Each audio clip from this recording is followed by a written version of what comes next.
Hello everyone, this is Dr. Tushar Mehta, a new series of clinical vignettes and clinical case scenarios. We are starting with the first MCQ from the chapter of Basic Sciences. This will be helpful for all the listeners and viewers for NEET PG, the next PG, or even the FRCS. Well, the question goes like this.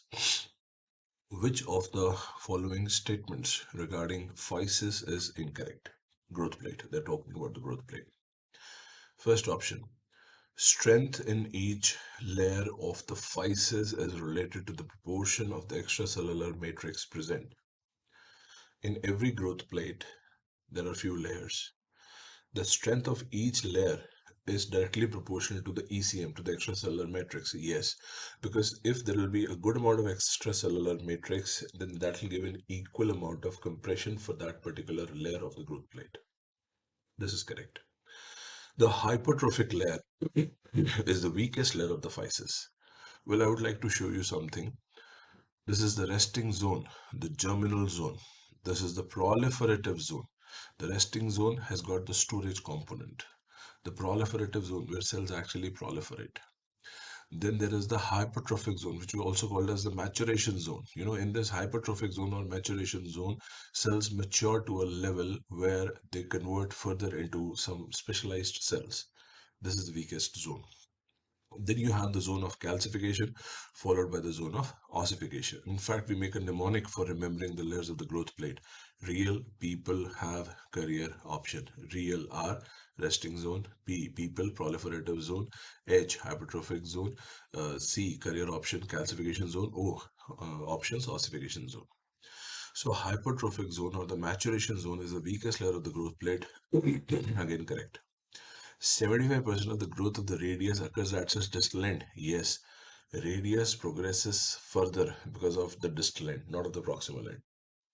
Next question.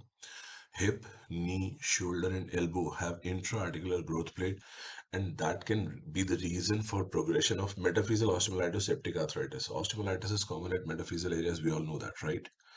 That can further complicate to septic arthritis of that particular joint. Yeah, that can happen, but that will happen only if you have the growth plate as a part of the joint. Hip certainly has an intra-articular physis. There is no confusion about it.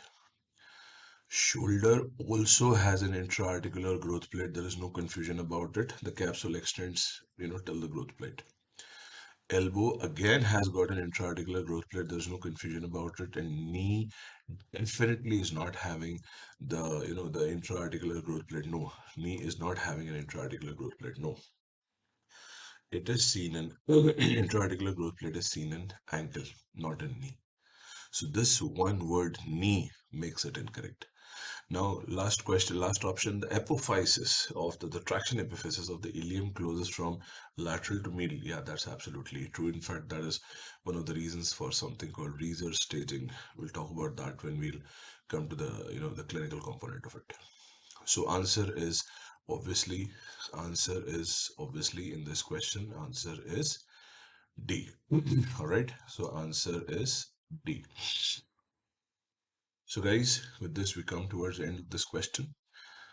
This is again, I repeat, what is the purpose of doing this clinical case series and clinical case vignettes?